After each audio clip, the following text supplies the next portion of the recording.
पे यूज करेंगे। ठीक है, तो शुरू करते हैं। सबसे पहले फैक्टोरियल का मतलब क्या होता है? तो जो फैक्टोरियल होता है उसका मतलब क्या होता है वो हमें यहाँ पे समझना होगा।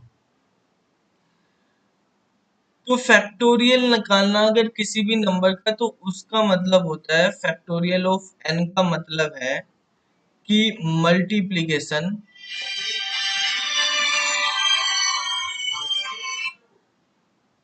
हेलो, नमस्कार जी गुरु जी, ठीक है। वो मैं अभी क्लास ले रहा, आपको क्लास के बाद बताता हूँ। अभी 11 बजे से 12 तक क्लास है ना, तो उसके बाद करो। मैं तो हाँ ऑनलाइन ही करवाता हूँ। हाँ मैं बताना हुआ। तो मल्टीप्लीकेशन है ऑफ फर्स्ट एन इंटीजर या नंबर्स। ठीक है, ये नंबर इंटीजर टाइप के नंबर होने चाहिए, इस तरह के हैं हमारे पास। ठीक है, तो देखो बेसिकली जैसे मान लिया मैं n की वैल्यू लिख लेता हूँ कि n इक्वल टू 5 है। तो 1 into 2 into 3 into 4 into 5 यही तो आएगा इसका फैक्टोरियल। ठीक है भाई, 1 से लेके 5 तक के नंबर जो है उनका मल्टीप्लीकेशन। आपके पास कितना आ जाएगा इसका मल्टीप्लीकेशन? 120। ठीक है, ऐसे ही आपको 4 का फैक्टोरियल निकालना, तो 4 का फैक्टोरियल 1 into 2 into 3 into 4, तो 24 हो जाएगा। इसको हम मैथमेटिकली करने के लिए हम इस तरह से भी कर लेते हैं कि भाई आपको 5 का फैक्टोरियल निकालना, तो उल्टा करके भी लिख लेते हैं कि 5 into 4 into 3 into 2 into 1। बात एक ही है, ये भी 120 आएगा। और आप ऐसे लिख लो, चाहे 4 into 3 into 2 into 1, ये भी आपके पास 24। तो इसके अकॉर्डिंग हमारे पास फैक्टोरियल ऑफ n क्या होता है? n into n-1 into n-2 into and so on करके आपके पास 2 into 1 तक, यानी n से लेके नंबर में एक एक माइनस करते हुए जाना और हमें 1 तक जाना। ठीक है, ये कंडीशन तब होती है अगर आपके पास n की वैल्यू एक या एक से ज्यादा हो, तब हम इस तरह की कंडीशन यूज करते हैं। अगर n की वैल्यू एक से कम है तो फिर तो गड़बड़ हो जाएगी। आपके पास n की वैल्यू 0 है तो फिर तो ये रूल फॉलो नहीं होगा आपके पास। उस टाइम पे फैक्टोरियल क्या होता है? अगर n की वैल्यू 0 हो तो फैक्टोरियल ऑफ 0 आपको पता है 1 होता है। ठीक है, इसको आपको डायरेक्ट ट्रीट करना पड़ेगा, इसको आप इस फॉर्मूले से ट्रीट नहीं करेंगे। ठीक है, इसी तरह से आपके पास अगर कोई n की वैल्यू नेगेटिव है, -5 है, n की वैल्यू -3 है, तो आपको पता होगा माइनस की वैल्यू का फैक्टोरियल नहीं निकाला जा सकता, तो इनका फैक्टोरियल नहीं होगा, यानी फैक्टोरियल -5 फैक्टोरियल -3 ये कैलकुलेट नहीं किया जा सकता। तो फैक्टोरियल का प्रोग्राम बनाने से पहले देखो, जब भी हम किसी प्रोग्राम को बनाते हैं तो हम उसका एनालिसिस करते हैं। जब आप प्रोजेक्ट बनाएंगे, अभी तो प्रोजेक्ट बनाते वक्त आपको ये सारी चीजें लिखनी होती है कि प्रोग्राम का कोड लिखने से पहले हम उसका एनालिसिस लिखते हैं। प्रोजेक्ट में एनालिसिस फेज में क्या होता है कि हम उसकी सारी कंडीशंस चेक करते हैं, क्या क्या हो सकता है उसमें, हर कंडीशंस के बारे में हम देखेंगे यहाँ पे। तो बेसिकली यहाँ पे 3 तरह की कंडीशन बनी कि अगर नेगेटिव नंबर है तो नेगेटिव नंबर का फैक्टोरियल नहीं निकाला जा सकता, इसका factorial can not be found या कैलकुलेट। अगर नंबर 0 है तो उसका फैक्टोरियल जो है 1 होगा, और अगर नंबर जो है हमारा ग्रेटर देन 0 है तो उसका फैक्टोरियल हम इस फॉर्मूले से निकालेंगे। ठीक है, तो ये हमारे पास कंडीशन है। तो यहाँ पे 3 कंडीशन बन गई। अब कंडीशन किस चीज से चेक होती है? ठीक है, कंडीशन किस तरीके से चेक होती है वो हमें यहाँ पे समझना है। ये जो बच्चा है जिसका नाम, जिसकी आईडी है लेट्स लेट्स गेट के नाम से, ठीक है, इसका क्या नाम है? राइट का क्लिक बना हुआ है, अपने नाम से आईडी नहीं बना रखी। अपना नाम लिख के बताना भाई कौन है ये लेट्स गेट। तो यहाँ पर अब हमें इन कंडीशन जो होती है, दिलीप बताओ बेटा, कंडीशन जो होंगी, कंडीशन में क्या चीज कैसे चेक करी जाएंगी हमारी कंडीशन, कि हम ये कैसे पता चलेंगे, इन कंडीशन के बेस पे हम कैसे लिखेंगे कि नेगेटिव के लिए एक कंडीशन लगाएं, जीरो के लिए और ग्रेटर देन जीरो के लिए कंडीशन लगानी है हमें, तो किस तरह से लगाई जाएंगी कंडीशन। देखो जो हम कंडीशन लगाते हैं तो कंडीशनल स्टेटमेंट से कंडीशन लगेंगे। कंडीशनल स्टेटमेंट क्या होंगे हमारे पास, कंडीशनल स्टेटमेंट होते हैं हमारे पास, अच्छा चंदन ये गलती, कंडीशनल स्टेटमेंट होते हैं हमारे पास इफ, एल्स इफ जो हम यूज करते हैं, ठीक है, एलिफ वाला, और हमारे पास जो है कंडीशन एल्स वाली, तो ये कंडीशनल स्टेटमेंट होते हैं। नमस्ते बेटा। यस, तो इफ, एलिफ और एल्स के थ्रू आप कंडीशन चेक करते हैं, तो पहले हम वो कंडीशन चेक करेंगे, उन कंडीशन के बेस पे हम फिर नंबर करेंगे। अब देखते हैं, हम यहाँ पे प्रोग्राम बनाते हैं और उसको समझते हैं किस तरह से होगा। सबसे पहले हम एक नंबर इनपुट कराएंगे यूजर से, यूजर नंबर इनपुट करेगा और उसके अकॉर्डिंग हम काम करेंगे।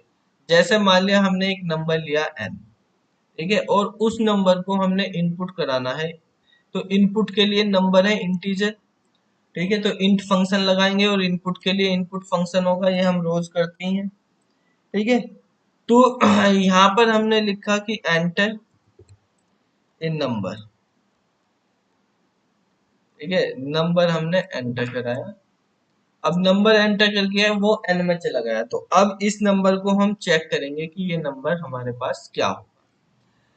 तो हमने यहाँ पे लिखा कि अगर हमारे पास इफ की कंडीशन लगा दी, अगर ये नंबर n लेस देन है जीरो से, जीरो से लेस देन होने के केस में हम प्रिंट कर देंगे कि फैक्टोरियल पॉसिबल नहीं है, जो हमारा नेगेटिव नंबर है, फैक्टोरियल, ठीक है, does not exist for negative number, ठीक है, ये हमने यहाँ पे। अब अगर वो नेगेटिव नहीं है, वो नंबर जीरो है, तो एल इफ की कंडीशन लगा के देखेंगे, दूसरी कंडीशन की अगर एन की वैल्यू हमारे पास इक्वल टू जीरो, तो इसका फैक्टोरियल वन होता है, तो डायरेक्ट हम यहाँ पे लिख देंगे कि factorial of zero is one, ठीक है। बाकी का हमें फैक्टोरियल कैलकुलेट करना पड़ेगा, एल्स के केस में हम आएंगे, ठीक है। तो अब बाकी का फैक्टोरियल हम कैसे कैलकुलेट करेंगे वो हम देखेंगे।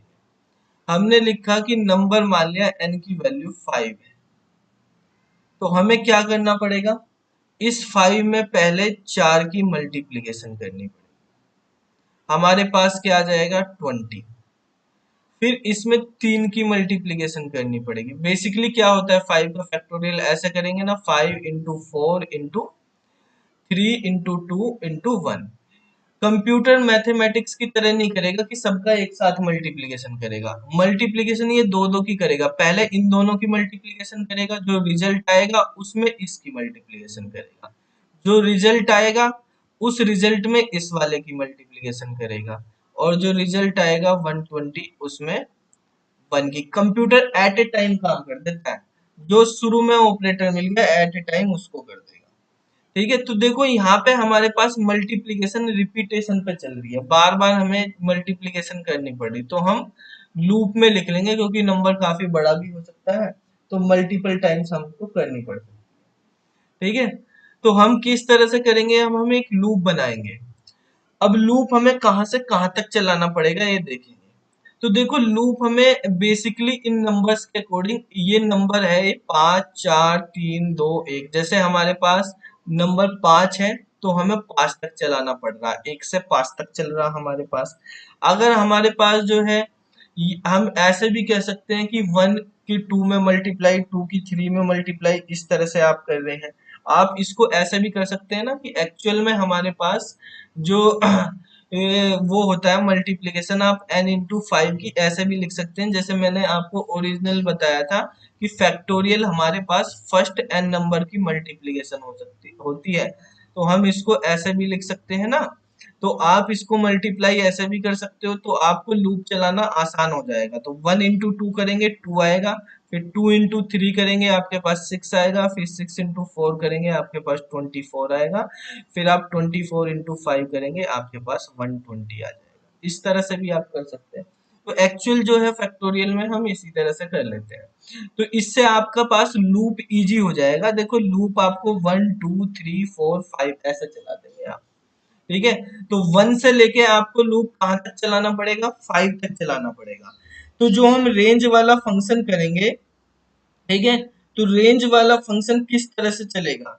रेंज वाला फंक्शन हमारे पास इस तरह से हम यूज करेंगे कि रेंज हमारे पास इस तरह से चले, एक से स्टार्ट हो और कहाँ तक चलनी है हमें, 5। 5 क्या है, ये नंबर, जो नंबर है उस नंबर से एक ज्यादा तक चलेगी, क्योंकि अगर हम 6 तक चलाएंगे तो 5 तक आएगा, कल हमने पढ़ा था ये, ठीक है। तो अगर हम इस तरह से रेंज चलाएंगे तो यहाँ पे हमारे पास नंबर बनेंगे 1 2, ठीक है, इस तरह से ये नंबर आएंगे 1 2 3 4 और 5, ये नंबर हमारे पास बन जाएंगे। अब इन नंबर को हम आपस में मल्टीप्लाई करेंगे। तो सबसे पहले हम यहाँ पे जितना अभी हमने यहाँ पे लिखा है इसको समझते हैं। हमने एक फॉर लूप ले लिया और एक दूसरा वेरिएबल ले लिया आई, ठीक है, और आई जो है वो इन रेंज कर दिया, और रेंज में हमने डाल दिया है कि 1 से लेके n+1 तक, स्टेप बाय डिफॉल्ट 1 1 का रहेगा। तो ये फॉर लूप कर गया। अब ये नंबर एक दूसरे से कैसे मल्टीप्लाई हो, ठीक है। मल्टीप्लीकेशन के लिए देखो, जब हमारे पास ये वाला बन गया, ये हमारे पास किसकी वैल्यू होगी, ये रेंज की वैल्यू आ गई, तो इसमें से पहला नंबर निकल के आएगा। पहली बार जब लूप निकल के आएगा तब तो 1 ही निकल के आएगा। तो 1 की किस में भाई मल्टीप्लाई करें, क्योंकि मल्टीप्लाई का अगर हम फॉर्मूला लगाएंगे तो मल्टीप्लाई तो दो चीजों की करेगा, ठीक है। तो दो चीजों की मल्टीप्लाई करेगा तो हमारे पास दूसरा नंबर तो है ही नहीं यहाँ पर। तो अगर हम किसी नंबर में एक की मल्टीप्लाई कर दें तो कोई फर्क नहीं पड़ेगा, तो एक मिल जाएगा हमारे पास। तो हम क्या करते हैं, मल्टीप्लिकेशन की आइडेंटिटी ले लेते हैं और हम एक वेरिएबल मान लेते हैं यहाँ पे शुरू में, कि एक वेरिएबल है फैक्टोरियल के लिए FACT, फैक्ट, और उसकी वैल्यू जो है 1 है। तो हमारे पास जो फैक्ट होगा वो हम इस तरह से कर देंगे, वो फैक्ट में 1 की मल्टीप्लीकेशन, वो आई की मल्टीप्लीकेशन कर देंगे। देखो इस लाइन को हम समझ लेते हैं, इस लाइन का क्या मतलब है। देखो यहाँ पर जो लेफ्ट साइड में है वो तो हमारे पास स्टोर होगी वैल्यू इसमें। तो अब हमारे पास यहाँ पे वैल्यू रखी जाएगी, फैक्ट की वैल्यू हमने क्या रखी, 1। आई की वैल्यू पहली बार में क्या आएगी, यहाँ से निकल के 1, तो 1 इंटू 1 क्या हो गया, 1 आ गया। फिर दोबारा जब लूप चलेगा तो फिर क्या होगा, फैक्ट इक्वल टू, अब फैक्ट की वैल्यू क्या है, ये वाली वैल्यू ली जाएगी 1, और आई की वैल्यू हो जाएगी 2। दूसरी बार में 2 निकल के आएगा तो ये हो गया 2। फिर तीसरी बार लूप चलेगा तो इस बार फैक्ट की वैल्यू हो गई है 2 और आई की वैल्यू हो जाएगी 3, तो 6 हो जाएगा। फिर तीसरी बार लूप चलेगा तो फैक्ट की वैल्यू 6 और आई की वैल्यू 4, 24 हो जाएगा। 4 टाइम्स लूप चलेगा, फिफ्थ टाइम्स, तो 24 इंटू 5 यानी 120 आ जाएगा। ये सारा काम लूप में होगा। जब हमारे पास 120 रिजल्ट आ जाएगा तो अब हम लूप से बाहर निकल आएंगे। लूप से बाहर निकल के हमें रिजल्ट, क्योंकि लूप में लिखेंगे तो रिजल्ट भी बार बार प्रिंट होगा, रिजल्ट तो आपको एक ही बार प्रिंट कराना ना फाइनली, ठीक है। तो वहां पर हम रिजल्ट जो फाइनली हम एक बार प्रिंट कराएंगे उसके बारे में हम यहाँ पे रिजल्ट को बाहर लिखेंगे लूप से। तो यहाँ पे जैसे रिजल्ट हमने प्रिंट करा दिया है, कि प्रिंट में जाके हम यहाँ पे लूप से बाहर निकल आते हैं। तो लूप से बाहर आके हमने यहाँ पे प्रिंट करा दिया प्रिंट, और प्रिंट के अंदर हम क्या लिख देते हैं कि फैक्टोरियल ऑफ, किस चीज का फैक्टोरियल, n का, ठीक है, क्या होगा, इक्वल टू, ठीक है, कोमा लगा के हमने लिख दिया, जो फैक्ट में वैल्यू आई है फाइनल वो होगा हमारे। तो इस तरह से हम यहाँ पे यूज, ठीक है, समझ में आया। तो इस तरह से हमारे पास फैक्टोरियल निकल जाएगा किसी भी नंबर का, इसको हम यहाँ से सेव कर लेते हैं। सेव कर लिया, फाइल में जाके सेव का ऑप्शन है, ये कंट्रोल एस करेंगे। जो बच्चे अभी आए हैं क्लास में वो अपना नाम लिख दें या रोल नंबर। तो हमने इसका फैक्ट 1 के नाम से इसको सेव कर लिया। अब देखो हम इस प्रोग्राम को रन कराते हैं। आपको अगर प्रोग्राम का एनालिसिस करना आ गया सही तरह से प्रॉब्लम का, तो आप उसको इजीली फिर बना सकते हो। आप इसको रन करेंगे तो हमने यहाँ पे नंबर एंटर करा 5, तो आपके पास रिजल्ट आ गया 120। ठीक है, सारे केस देखते हैं। जब भी आप एंटर वगैरह करवाओ तो ऐसा कर लेना चाहिए हमें, जिससे थोड़ा सा स्पेस के साथ नंबर आ जाए। अगर हम कोई नेगेटिव नंबर लिखते हैं, -3 लिख दिया, तो factorial does not exist for negative. अगर आपने यहाँ पे 0 लिख दिया तो 0 का फैक्टोरियल 1 होगा। 0 के अलावा आप कोई और लिखते हैं, आपने लिख दिया 6, 6 का 7। ठीक है, फैक्ट की जगह आप कुछ भी लिखो, उससे कोई फर्क नहीं पड़ता, ये वेरिएबल है। तो ये, लेकिन वेरिएबल के नाम आपको ऐसे ही लिखने चाहिए जो हमारे पास वेरिएबल के नाम वैलिड हो। आपको प्रोग्राम को देख के पता चल जाए कि ये कौन है, क्या किस लिए लिखा, दूसरे बंदे को भी पता चल जाए ये प्रोग्राम किस चीज का बना, ये वेरिएबल हमने किस लिए यूज किया हुआ है। तो ऐसे नाम लिखोगे तो ज्यादा बेटर होगा आपके पास। ठीक है, उसी तरह से आपको नाम यूज करने चाहिए। ठीक है, नंबर के लिए हमने n लिख लिया जैसे यहाँ पे, और फैक्टोरियल के लिए फैक्ट लिख लिया। ठीक है, समझ में आ गया आपको ये। अब हम नेक्स्ट प्रोग्राम पे मूव करते हैं। सुहेल मलिक नहीं, सबको नहीं लिखना, जो अभी आए हैं कुछ बच्चे, केवल उनको ही लिखना। देखो बेटा, लास्ट लास्ट वाली लाइन जो है हमारे पास, लास्ट वाली लाइन ये लिखा हुआ है इसमें कि हमने यहाँ पे प्रिंट कराया जो फैक्टोरियल का रिजल्ट हमारे पास आया है। तो रिजल्ट को प्रिंट कराने के लिए जो हम इन्वर्टेड कोमाज में लिखते हैं वो तो एज इट इज आ जाता है। जैसे देखो आपने यहाँ पर प्रोग्राम में आप देखोगे रिजल्ट में हमारे पास क्या आ रहा है। रिजल्ट में हमारे पास आ रहा है फैक्टोरियल ऑफ 6, ये लिखा रहा ना, फैक्टोरियल ऑफ 6 इक्वल टू 720।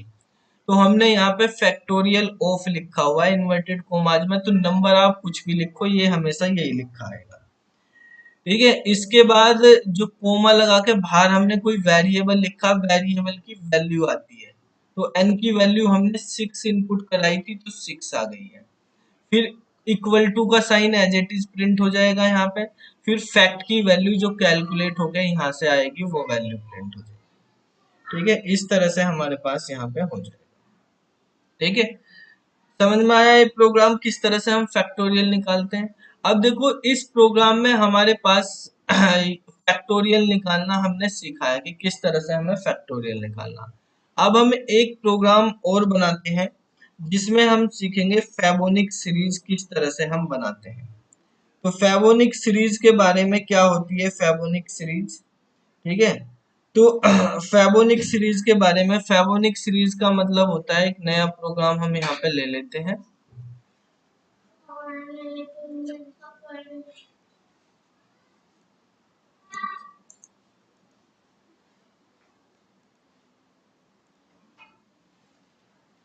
उसको समझते हैं, फिबोनाची।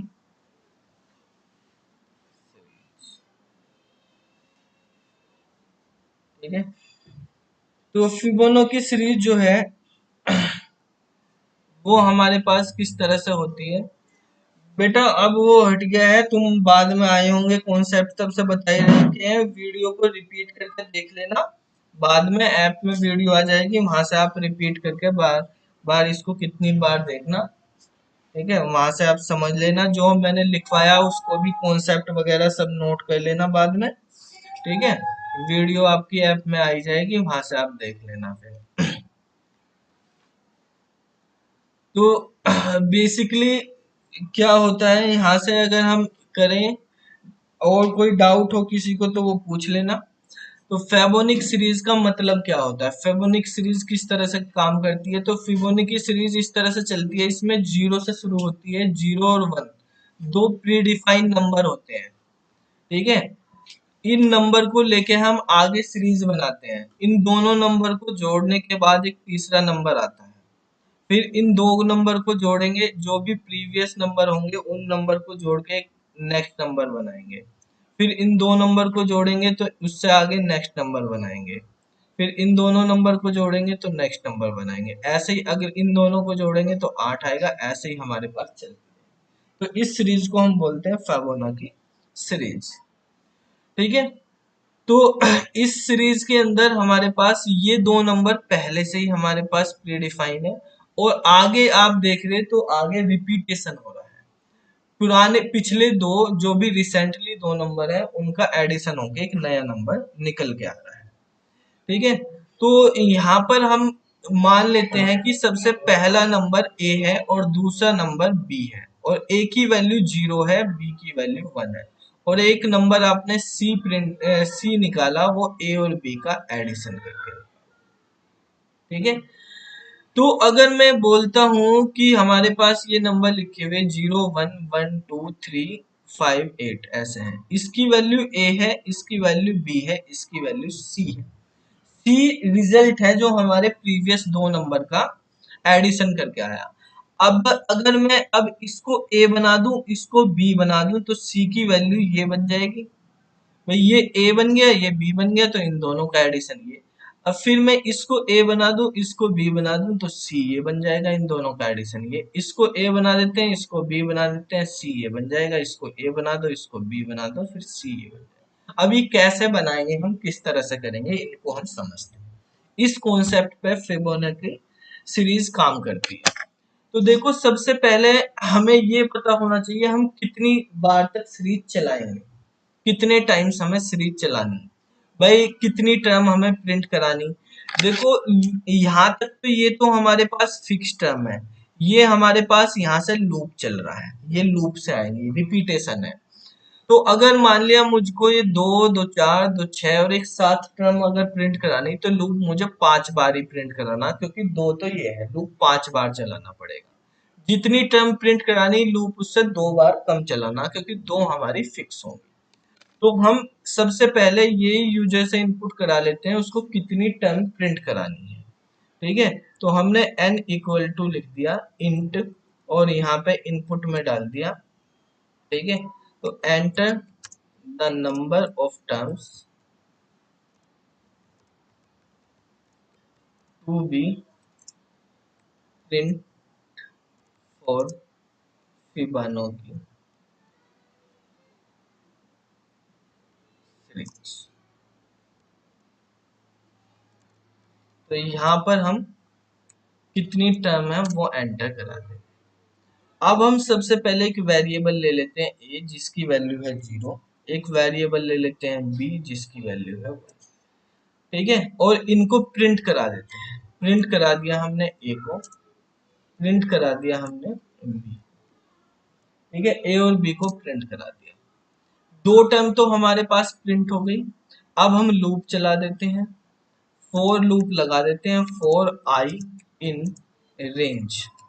बताओ रेंज कहाँ तक चलेगी हमारे पास, रेंज मान लिया हमने लिखा 7 टर्म चलनी है, ठीक है, 7 टर्म हमें प्रिंट करानी, तो रेंज हम लिख देंगे कि रेंज हमारी तीसरे से शुरू हो, तीसरी टर्म से शुरू हो। दो टर्म तो हमारी प्रिंट हो ही गई, तो हमने लिख दी कि भाई तीसरी टर्म से शुरू हो, ठीक है। और कहाँ तक, जैसे मुझको 7 टर्म प्रिंट करानी, तो जो n प्रिंट करानी उससे एक ज्यादा तक चले, ठीक है, ये हमने लिख दी। क्योंकि 7 करानी तो 8 लिखना पड़ेगा हमें, क्योंकि एंड वैल्यू को छोड़ देता है स्टॉप वैल्यू को।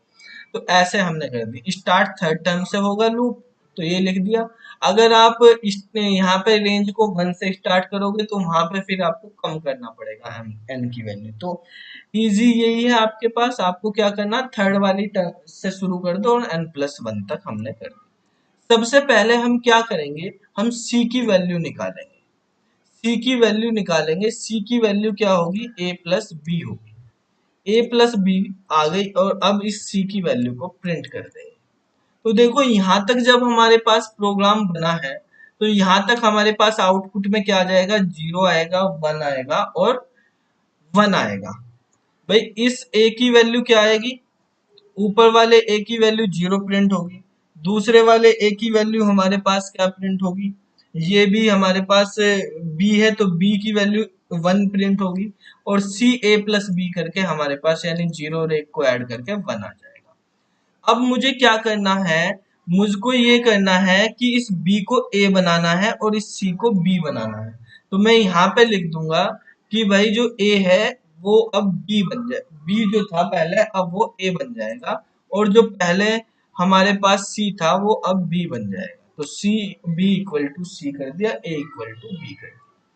तो इससे करने से आपके पास क्या हुआ, इसको हम समझ लेते हैं। यहाँ पर देखो ध्यान से, जब हमारे पास 0 1 और 1 ये प्रिंट हो चुका है, ठीक है, यहाँ तक C तक हमारे पास प्रिंट हो गया। ये हमारे पास पहले क्या था, A था, ये B था और ये C था। अब मैंने लिख दिया A equal to B, B की वैल्यू क्या है 1, फिर लिख दिया B equal to C, C की वैल्यू क्या है 1। अब लूप दोबारा से चलेगा, यहाँ पे जाएगा, लूप यहाँ पे जाएगा, तो अब लूप में जाने के बाद फिर यहाँ से घूम के जब आएगा, ये लूप में से अंदर आएगा यहाँ पे, तो फिर हमें c की वैल्यू निकालनी। तो अब c की वैल्यू a प्लस बी करोगे तो मतलब 1 प्लस 1, तो c की वैल्यू हो जाएगी आपकी 2। अब c की वैल्यू प्रिंट करा दो तो ये 2 बन गया। तो अब 2 बन गया, अब हमने इसको a बना दिया था, इसको b बना दिया था और इसको c बना दिया। अब दोबारा से हमने अब a इक्वल टू क्या कर दिया है b, तो b की वैल्यू क्या थी 1 और b equal to c, c की वैल्यू अब नई क्या बनी है 2 बनी है, तो फिर से c निकालेंगे, अब दोबारा से लूप चलेगा। तो इसी तरह से रिपीटेशन होता रहेगा आपके पास, अब 1 प्लस 2 3, ठीक है। तो इस तरह से आपके पास ये लूप चलता रहेगा। अब देखो यहाँ पे जब हम इसको प्रिंट कराएंगे, इसको सेव कर लिया हमने, इसका नाम fib1 रख दिया, फिबानो की सीरीज, तो रन कराया, आपके पास देखो यहाँ पे हमने लिख दिया कि 7 टर्म हमें प्रिंट करना, तो 0 1 1 2 3 5 8 जितनी टर्म आपको प्रिंट करानी वो आप यहाँ पे लिख देंगे। दोबारा से लूप चलाते हैं, यहाँ पे हमने लिख दिया कि मुझको 10 टर्म प्रिंट करना, तो 10 टर्म प्रिंट होगी 13 21 24, ठीक है। इस तरह से आप यूज करेंगे, ठीक है, फिबोनाची सीरीज। दोनों प्रोग्राम जो आज आपको कराए हैं इम्पोर्टेंट प्रोग्राम है एग्जाम में आने के लिए, फोर लूप्स के प्रोग्राम की फिबोनाची सीरीज और फैक्टोरियल निकालने के दोनों प्रोग्राम इम्पोर्टेंट है आपको। बेटा रेंज 3 से स्टार्ट इसलिए की है कि हमारे पास दो वैल्यू तो पहले ही लिखी गई, ठीक है, टर्म्स में दो पहले ही लिखी गई, अब तीसरी वैल्यू लिखेंगे हम यहाँ पर, ठीक है, इसलिए लिखी हमने, ठीक है। तो तीसरे से स्टार्ट कर दी, दो वैल्यू हमारी ऑलरेडी लिखी जा चुकी, ठीक है। अगर आप इसको 1 से शुरू करोगे तो फिर इसमें 2 कम कर दो, n प्लस 1 की जगह n माइनस 1 लिखना पड़ेगा। आप ऐसे भी लिख सकते हो, इसको 1 से शुरू कर दिया, क्योंकि i का हमें यहाँ पे कहीं कैलकुलेशन में यूज नहीं, बस i का काम जो है, इस लूप का काम यही है रिपीटेशन करने का, इसका कैलकुलेशन में कहीं भी आगे i का हमने यूज नहीं किया, केवल ये क्या है, ये इन चीजों को रिपीट करवा रहा है। हमने देखो यहाँ 1 से n माइनस 1 कर दिया, आप ऐसे भी कर दो, रन करा दो, आपको मान लिया 7 टर्म चाहिए, अब भी आपके पास आंसर है, ठीक है। तो आप यहाँ पे कुछ भी लिख सकते हो, उस तरीके से आप बना सकते हैं, ठीक है। तो जितनी टर्म चाहिए हम उतनी टर्म करके प्रिंट करा सकते हैं। दोनों प्रोग्राम बहुत ही